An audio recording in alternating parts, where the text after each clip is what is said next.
Behramji was delighted and agreed to her offer. On 1st August 1918, Behramji procured a liquor license.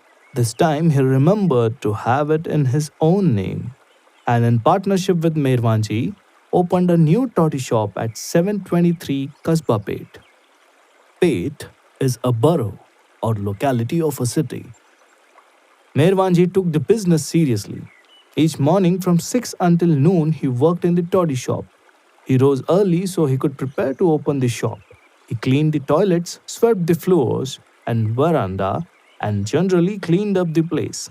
Then he washed the bottles and dishes and prepared the toddy. Most of the toddy shop customers were the usual derelicts and unsavory characters who frequented such establishments.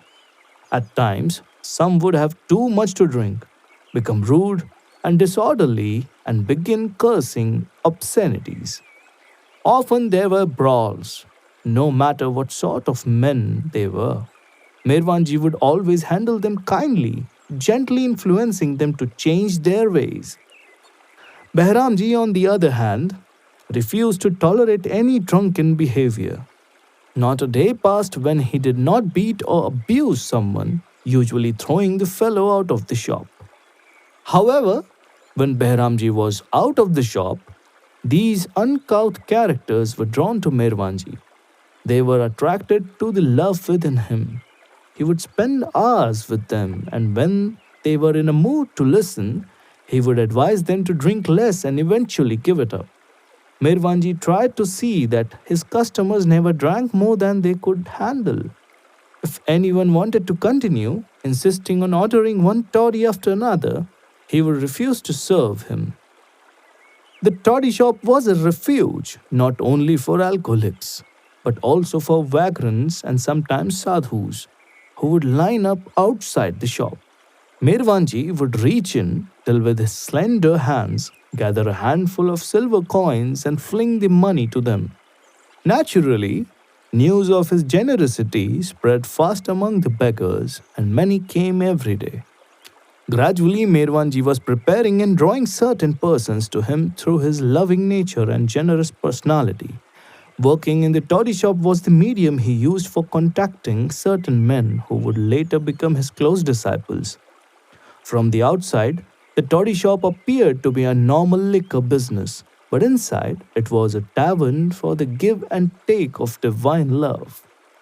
There was also another reason for Merwanji to physically exert himself so much at that time. While he was coming down from superconsciousness, Nirvikalp Samadhi, through the mental and subtle planes, to normal gross consciousness, Merwanji needed to do some menial, intensely gross physical tasks. Doing some lowly labors such as cleaning toilets, washing dishes, and sweeping floors increased his gross awareness or worldly consciousness and brought him down sooner to function normally again in the world. During these days in 1918, two men came into Merwanji's contact who would later play significant roles in relation to him. They were Sadashiv Govind Shedke, known as Sadashiv Patil, and Sayyid Sahib Pirzadeh. Patil is a respectful form of address to someone who is well off. Sayyid Sahib, a Muslim, was a regular visitor to Babajan, who had personally introduced him to Merwanji. Through increasing contact with Merwanji, Sayyid Sahib was gradually drawn closer to him. Merwanji took personal interest in Sayyid Sahib's individual difficulties, financial and otherwise. Because of Merwanji's genuine concern, Sayyid Sahib opened his heart to him. When they first met, Sadashiv Patil, a Hindu, was 29, 5 years older than Merwanji. Sadashiv was the Maratha landlord of Merwanji's new toddy shop in Kasba Pet, and he and his wife Geeta lived over the shop. One day, Merwanji happened to stop by Sadashiv's apartment and requested a meal. Sadashiv was quite unprepared and answered that the food was not ready. Merwanji replied, "That's all right. Some leftovers will be fine." Wishing he had more elaborate fare to offer, Sadashiv reluctantly put the leftovers in front of Merwanji, who ate with pleasure. Initially, Sadashiv had taken Mirwanji to be merely a toddy shopkeeper, but he later recognized him to be someone quite different.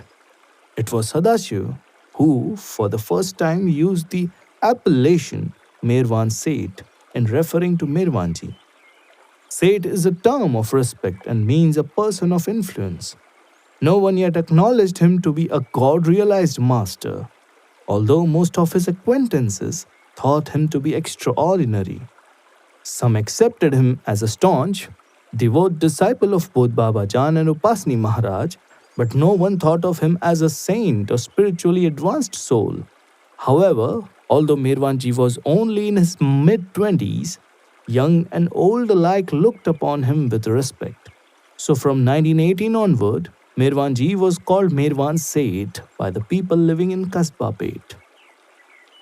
Merwan Seth introduced Sadashiv to Sayyid Sahib, and they immediately became closely connected.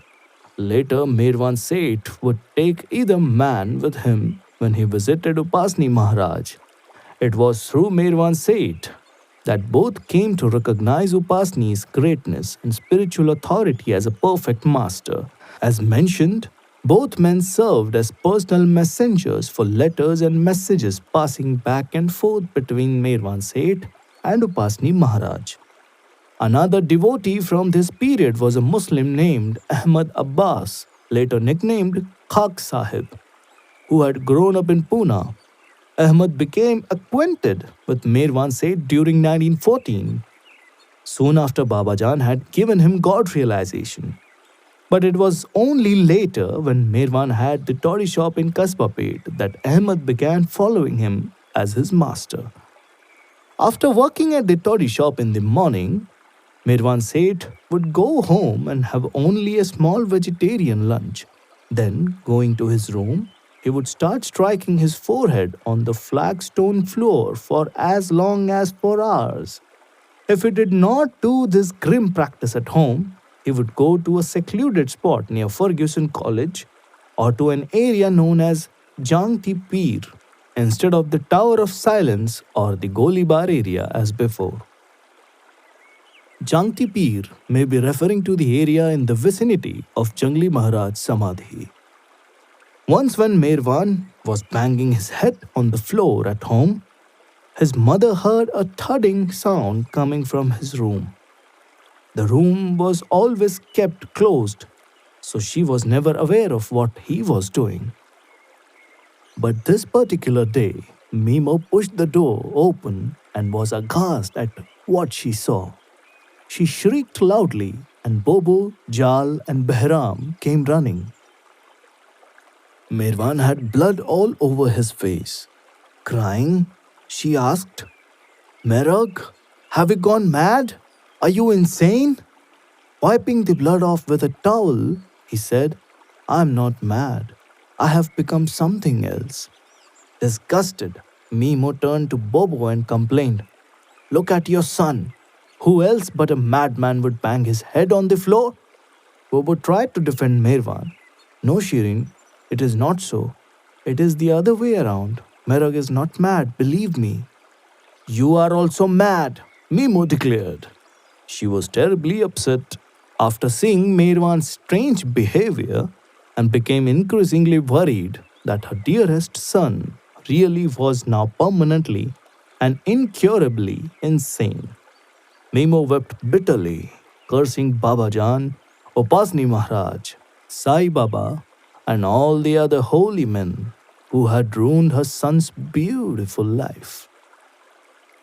During this period, while he was regaining his gross human consciousness, Merwan would usually go out with his close companions at 5 in the afternoon for a walk, a picnic, or to a field to play cricket or games such as Atya Patya or Gilli Danda.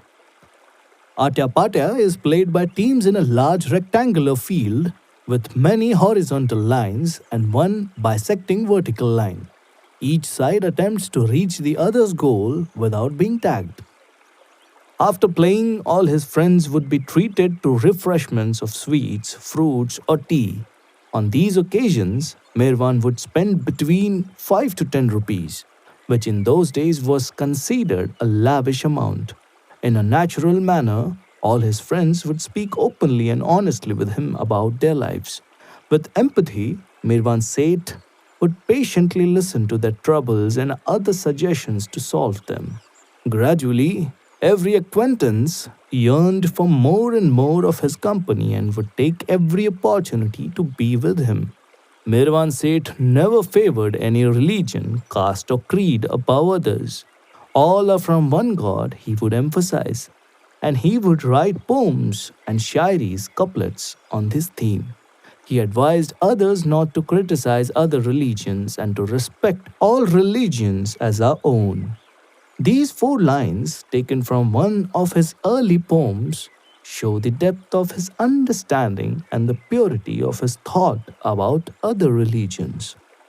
One soul has different bodies, one father having different children with different natures. Others' religions, why should we speak ill of them? All religions are good, only we are bad.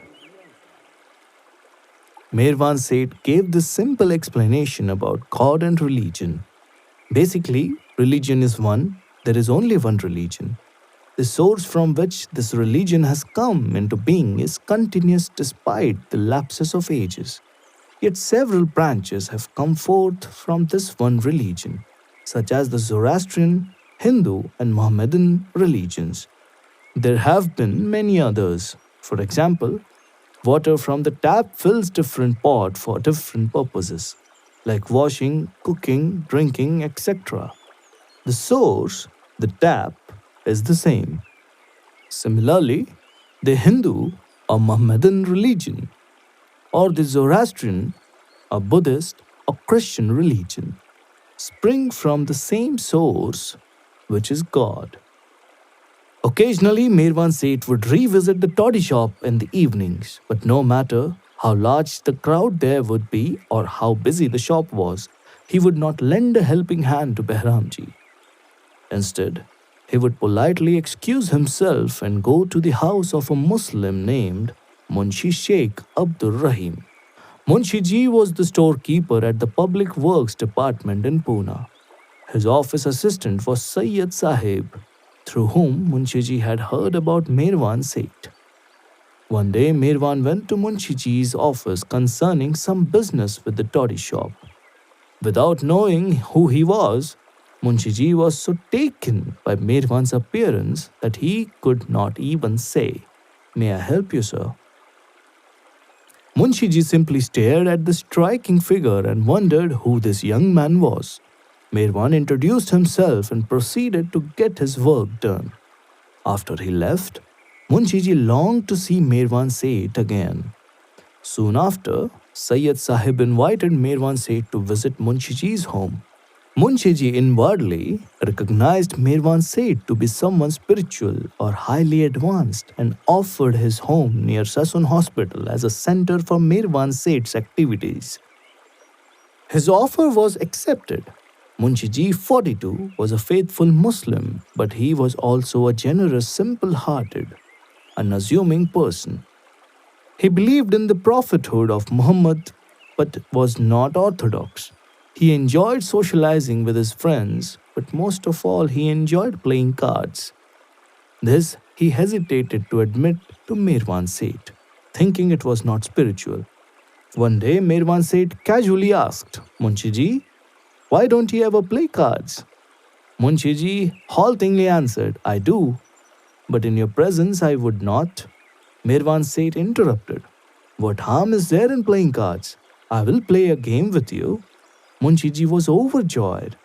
Munshi Ji gradually became convinced that Merwan Seth had the ability to read his thoughts.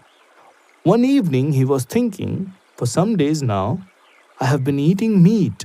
Tomorrow I must eat fish. But how can I buy fish? It is not the season."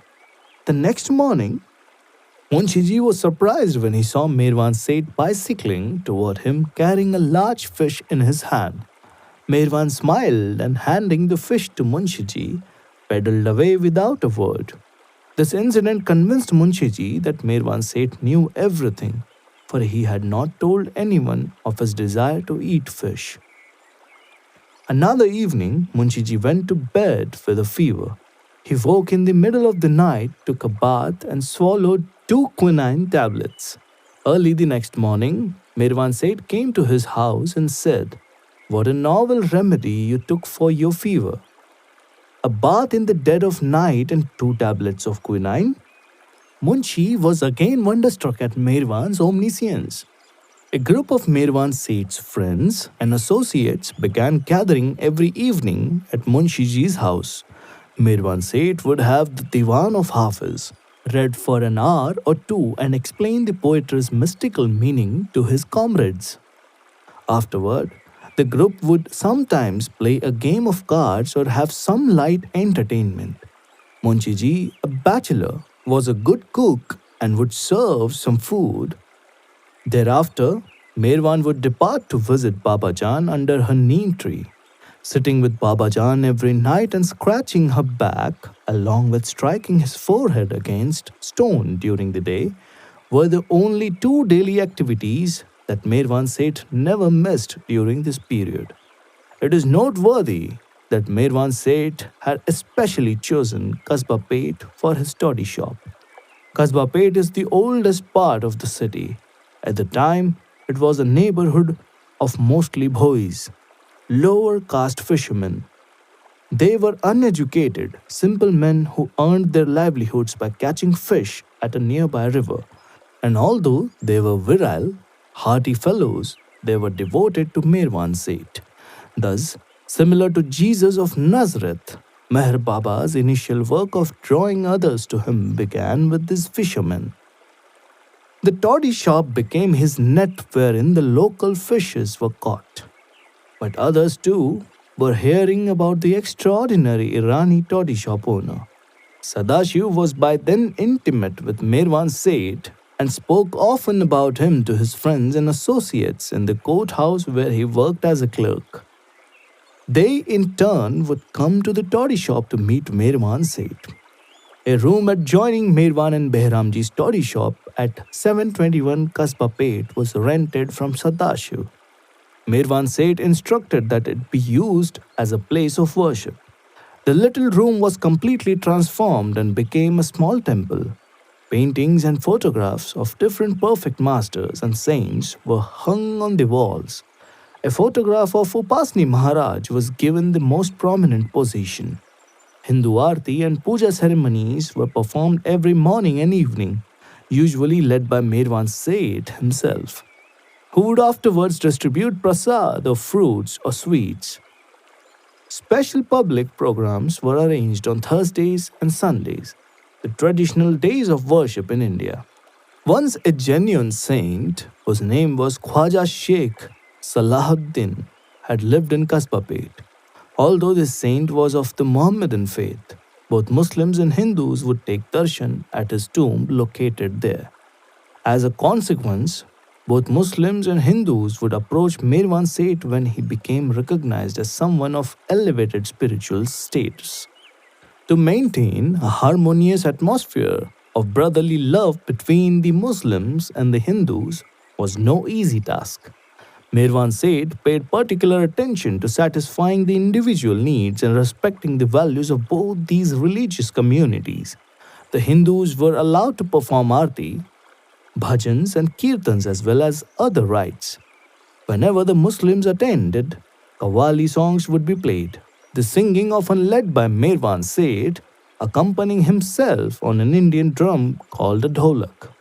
The atmosphere around the toddy shop was of intoxication, while the atmosphere around the temple room was of fire. Merwan Seth had created an atmosphere aflame with the love of God, and people in the area were becoming intoxicated with divine wine. He was a great speaker and would initiate discussions on spiritual subjects. His explanations would hold the crowd spellbound for hours. An intoxicating frenzy would fill the air, and at times the whole crowd would march together to Pan Gardens, led by Merwan Seth, for games and refreshments or for Qawwali songs, which would often last until late in the night. Gradually, Merwan Seth's name and spiritual reputation spread throughout Pune. At this time, Gustaji was set to journey to Pune and take his place by Merwan Seth's side. Sai Baba had dropped his body in October 1918, and Gustaji had been living with Upasni Maharaj, who was acknowledged as a perfect master, also an heir to Sai Baba's spiritual charge. During the month of December, Upasni instructed Gustaji to leave Sakori and join Mirwan Seth, who had previously written Gustaji that he had arranged a job for him in Pune and included money to defray his traveling expenses. After arriving in Pune, Gustaji, under orders from Upasni Maharaj, was now to obey Mirwan Seth's instructions and orders. Gustaji was first instructed to work during the day in the toddy shop.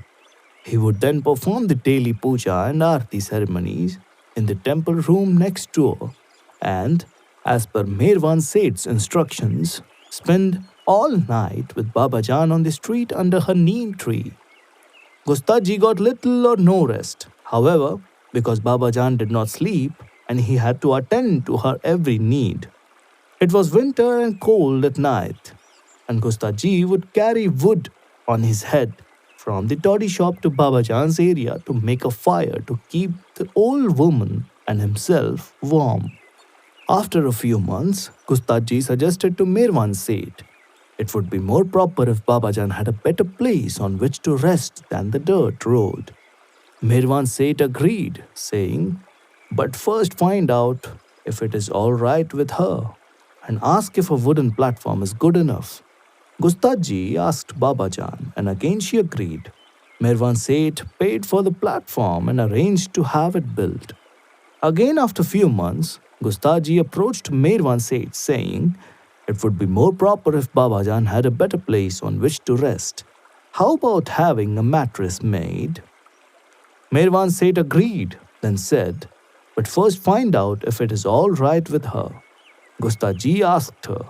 Babajan agreed, but told Gustaji, "You will have to carry the mattress wherever I go." Gustaji agreed. Merwan Seth paid for the mattress and it was given to her. That very first night, Babajan roamed throughout the streets of Pune with Gustaji following behind her carrying the mattress on his head. Then it started raining. The mattress became heavier and heavier as the rain soaked it. Babajan made Gustaji stand with it on his head to dry, saying it was very precious because her son Merwan had given it to her. After a few days, the mattress rotted and was discarded, much to Gustaji's relief. Gustaji's story is unique, as he was a devoted seeker and had a close association with three of the perfect master of the age, Sai Baba, Upasni Maharaj, and Babajan. He was to become Merwan Seth's closest companion. Gustaji was born in the village of Hansod in Gujarat on 20 February 1890. When he was about 7, he was sent to live with his aunt in Bombay for his education, but he quit school when he was in the third standard grade. He had no interest in academics but was fascinated by the lives of saints and perfect masters. His father died in 1905, and Gustaji started doing a variety of jobs, first working in the Indian government's excise department overseeing a liquor distillery's warehouse, and later for private companies. However, Gustaji could not keep a job for long. Gustaji once saw Sai Baba's photograph and was drawn to learn more about the master. During a visit with his brother at Deolali near Nashik, his brother proposed a visit to Shirdi and they went. Gustaji's brother managed a toddy shop and Gustaji began helping in the business. From 1910 onward, Gustaji visited Sai Baba occasionally. When he moved back to Bombay, he was employed by Mr. A.B. Mehta as an assistant in his photographic studio. But from Gustaji's first visit to Sai Baba, his heart was never in his work again. He felt more and more drawn to stay at Shirdi with the old fakir.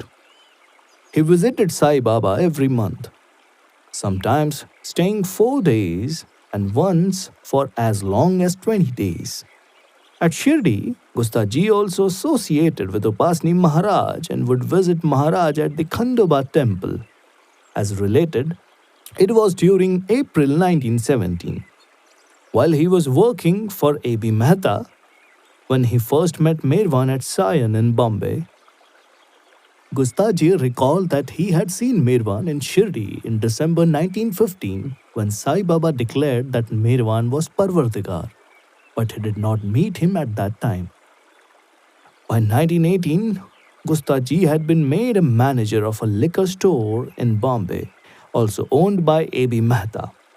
After a few months at this new job, Gustaji fell seriously ill and had to quit. He was invited by Sai Baba to move to Shirdi, which he did. Upasni Maharaj had moved to Sakori and Gustaji would visit him there. Other than a few occasional visits to Upasni, Gustaji stayed near Sai Baba in Shirdi for 6 months and fasted under his direction. Gustaji was close to Sai Baba and was present the day that Sai Baba died, 15th October 1918, and witnessed Sai Baba's funeral. After Sai Baba was buried, Gustaji moved from Shirdi to live with Upasni Maharaj near Sakori. He had become gaunt and haggard under Sai Baba's orders to fast and had suffered severe hardships under Upasni also. Once Gustaji did something unknowingly wrong, and Upasni lost his temper and beat him with a bamboo cane so severely that the cane itself broke into pieces. Gustaji intuitively knew he was serving penance for his past karma and remained under Upasni's guidance, staying with him until Upasni sent him to Pune to be with Merwan Seth, who in turn sent him to Babajan every evening. Yet one day something curious took place. Merwan Seth ordered Gustaji to sit with him in the temple room by the toddy shop. He instructed Gustaji not to leave the room, even to ease himself. After 4 hours, Gustaji's bladder was so painful that when Merwan Seth was gone, he slipped out onto the street to relieve himself. But as Gustaji sat in a corner to piddle, he looked around and saw Babajan running towards him. This was extraordinary, because Babajan rarely left her seat in the cantonment to venture into the city. Babajan grasped Gustaji's arm and said, "Come on, fellow, with me."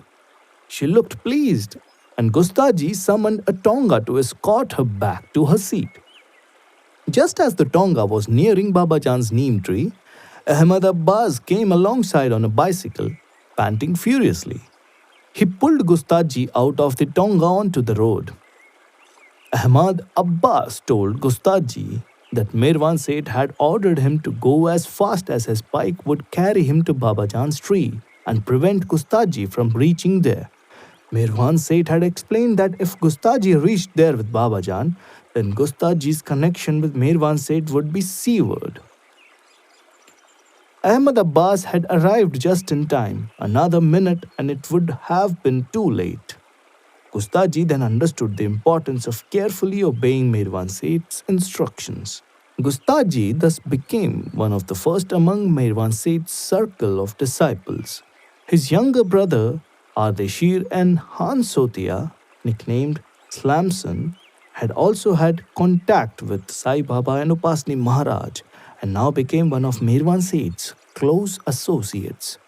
During this period, Gustaji was allowed to eat only a little boiled spinach with a small amount of dal and rice due to his severe fasts of many months under Sai Baba and Upasni Maharaj. He was already emaciated, and under Merwan Seth, he stayed extremely thin.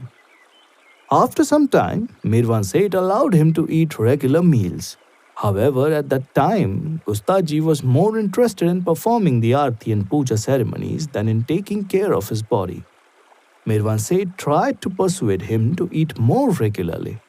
Gustaji would try to avoid going with Merwan Seth whenever he went to visit his aunt, Dola Masi, because she would force him to eat, scolding, "You must eat, Gustaji. Look at you. You are as thin as a rail. Merog, order him to eat." Mirwan Seth would then laugh and order Gustaji to eat something to appease his aunt. Gustaji would avoid Shirin Mai also, but for a different reason. Whenever Shirin Mai saw him, she would abuse Gustaji, blaming him for encouraging Mirwan. This is the man who is responsible for taking my Mirwan away from me. She often lamented. Gustaji was a fakir at heart. He was as negligent of his clothes as he was of his body. He would wear the same faded coat over the thin torn sadra, thin muslin shirt, and had only one pair of patched trousers.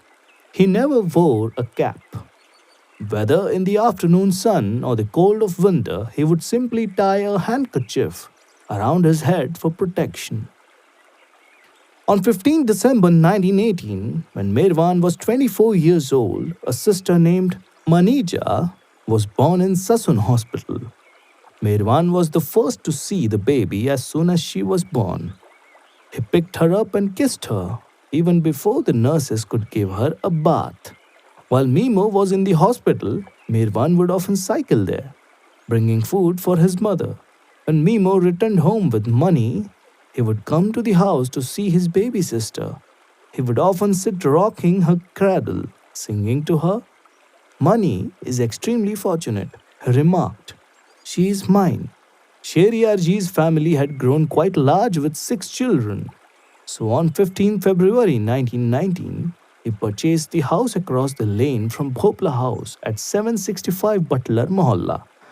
The new house, now known as Baba House, was more spacious and had a wishing well in the center of the back courtyard. The house was newly built and had not yet been occupied when Sheriarji purchased it. For about a year, however, Bobu rented out the house. A room at the back, which had a separate entrance, was kept for Merwan's use. Although Merwan Seth would often sleep at night at different places, every afternoon he continued the terrible rite of banging his forehead on the stone floor in his room. Eventually, this pounding stained the stone with blood, no matter how he tried to conceal it from his mother. After Merwan Seth left home, his room was kept unused and unoccupied. Sheriarji often burned incense there, as is done in temples and other holy places. The stone on the floor of Merwan's room at Baba House is preserved as a memorial to the terrible suffering he underwent during the years of his coming down for the sake of his divine mission. During this period, Merwan's aunt Dola Masi and uncle Faridun Masa owned a small restaurant in Pune. Every morning between 9 and 10 o'clock, Merwan would go there to have fresh cream with sugar. A good portion was always kept aside for their favorite nephew. The prasad of sweets and fruits that was distributed after the morning aarti at the temple room was prepared by Dola Masi at her home with the help of cousin Naja and Jamshed's wife Khoshid, whose love for Merwan transformed into spiritual devotion. Faridun Masa would bring the prasad to the temple each morning in a large basket on his head. Cousin Aspandir would not attend the morning prayers since he would be left in charge of the restaurant in Faridun Masa's absence. Thus, all of Merwan's close relatives served him in one way or another, and they too began referring to him as Merwanji rather than Mirog. On Thursday and Sunday mornings, Merwan Seth would arrive at the toddy shop by 4 a.m. He would rouse every person connected with him in Kasba Pet to accompany him in the prayers held in the temple. He would also bring his relatives and acquaintances, encouraging them to attend these sessions. By this time, Tola Masi, Faridun Masa, and Merwan's cousins Aspandir and Naja had surrendered to his guidance completely, and their lives were at his command. His entire family had a special feeling of love for Merog. One incident which sealed their love for him occurred when Dola Masi and Aspandir went to Sakori to have Upasni Maharaj's darshan. There the master revealed to them, "Your Merwan is no ordinary man. He is as great as Prophet Zoroaster. After the Thursday and Sunday ceremonies at Kasbapet, prasad of sweets and fruits was liberally distributed to all who came. Many children would come to the small one room temple just for the prasad. Gradually, the number of devotees increased, and among those who were to establish a lifelong connection were Bala S. Pimpre, Tambat, Vitthal Ganu Bhokre, Kondiram, Chiman Chaudhary, Maria, and Dwarku. Thus, from the humble surroundings of this middle class area, the inception of the first Mandali began. During the day, Merwan continued to work strenuously in the toddy shop, for he was still coming down to normal cross consciousness. And afterwards, he would sit beside Babajan under her neem tree till midnight. He would then go home to rest, but rise again by 3 o'clock to go to the temple and concentrate for 2 hours on the photograph of Upasni Maharaj that adorned the room. At 5 o'clock in the morning, Aarti to Upasni Maharaj would be sung, usually by Gustaji, and prayers would be recited. Merwan Seth often treated some of the worst ruffians or derelicts with affection. The attention he paid to such unsavory characters amazed his associates. These older men, in turn, trusted Merwan Seth implicitly and treated him with deference. One old man who was particularly fond of Merwan Seth was an opium addict. The man used to give massages to earn money to support his habit and hardly ever spent his earning on food or clothes. He lived in the neighborhood streets of Kasbapet and would visit the toddy shop often, sitting for hours talking with Merwan. At night, he slept on the pavement. One day, this man requested of Merwan, "Do me a favor. If anything happens to me, I have kept some money aside and I will put it in your trust. I want you to use that money for my funeral." Merwan Seth promised. After some time, the man died. Merwan arranged for the man's burial, but it turned out to be more like a celebration than a funeral. There was a parade with 3 bands, bright Petromax lanterns, and flowers of all varieties garlanding his body. A Petromax lantern is a bright light of 400 candle power. People rushed out of their homes to see the cause of such an unusual procession. After the man was buried, hundreds of the poorest, most destitute people of the city were fed in his name, with Merwan Seth personally supervising the meal. Other men who suffered similar afflictions of alcohol and narcotic abuse also came to the toddy shop seeking Merwan Seth's advice or merely his sympathy. He never told them, "Listen to me," or "You must obey me." It was simply natural for those who came in his contact to listen seriously to his advice and obey his instructions.